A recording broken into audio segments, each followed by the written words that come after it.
ಇದು Sunday morning ಇಡ್ಲಿಗೆ ಅಂತ ಚಟ್ನಿ ಮಾಡ್ತಾಯಿದ್ದೀನಿ. ನಾನು ಮಾಡೋ ಥರ ನಿಮಗೂ ತೋರಿಸ್ತಾ ಇದ್ದೀನಿ. ಒಂದು ಬಾಣಲಿಗೆ ಕಡಲೆ ಬೀಜ ಮತ್ತು ಕಡಲೆಬೇಳೆಯನ್ನು ಬ್ರೌನಿಷ್ ಆಗಿ ಹುರ್ಕೊಳ್ಳಿ. ಬ್ರೌನಿಷ್ ಆಗಿ ಹುರ್ಕೊಂಡ್ಮೇಲೆ ಅದನ್ನ ತಣ್ಣಗಾಗಕ್ಕೆ ಬಿಟ್ಟು ಜಾರಿಗೆ ಟ್ರಾನ್ಸ್ಫರ್ ಮಾಡ್ಕೊಳ್ಳಿ.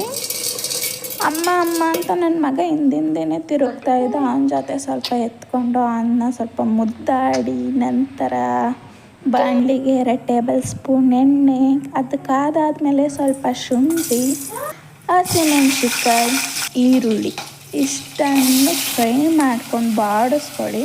ಬಾಡಿದ್ಮೇಲೆ ಅದು ತಣ್ಣಗಾಗಕ್ಕೆ ಬಿಟ್ಟು ಅದನ್ನು ಸ್ವಲ್ಪ ಜಾರಿಗೆ ಟ್ರಾನ್ಸ್ಫರ್ ಮಾಡ್ಕೊಳ್ಳಿ. ಅದನ್ನು ಟ್ರಾನ್ಸ್ಫರ್ ಮಾಡ್ಕೊಂಡ್ಮೇಲೆ 1 ಕಪ್ಪು ತೆಂಗಿನ ತುರಿ, 1 ಕಪ್ ಹುರ್ಗಡ್ಲೆ,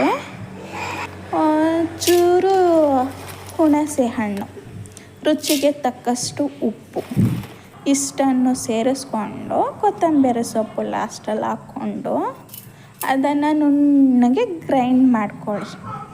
ನುಣ್ಣಗೆ ಗ್ರೈಂಡ್ ಮಾಡ್ಕೊಂಡಾದ್ಮೇಲೆ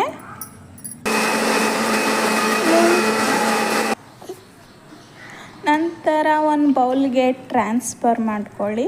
ನಿಮ್ಗೆ ಎಷ್ಟು ಬೇಕಷ್ಟು ನೀರನ್ನು ಸೇರಿಸ್ಕೊಳ್ಳಿ. ನಂತರ ಒಂದು ಬಾಣಲೆಗೆ ಎಣ್ಣೆ, ಸಾಸಿವೆ, ಕರಿಬೇವಿನ ಸೊಪ್ಪು, ಒಣಮೆಣ್ಸಿನ್ಕಾಯಿ ಹಾಕ್ಕೊಂಡು ಒಗ್ಗರಣೆ ಕೊಟ್ಕೊಳ್ಳಿ. ಸೂಪರ್ ಟೇಸ್ಟಿಯಾಗಿರುತ್ತೆ. ಒಂದು ಸಲ ಟ್ರೈ ಮಾಡಿ. ಇಡ್ಲಿಗೂ ಚೆನ್ನಾಗಿರುತ್ತೆ, ದೋಸೆಗೂ ಚೆನ್ನಾಗಿರುತ್ತೆ. ಒಂದು ಸಲ ಟ್ರೈ ಮಾಡಿ ಮತ್ತು ಲೈಕ್ ಆ್ಯಂಡ್ ಸಬ್ಸ್ಕ್ರೈಬ್ ಮಾಡಿ. Thank you all.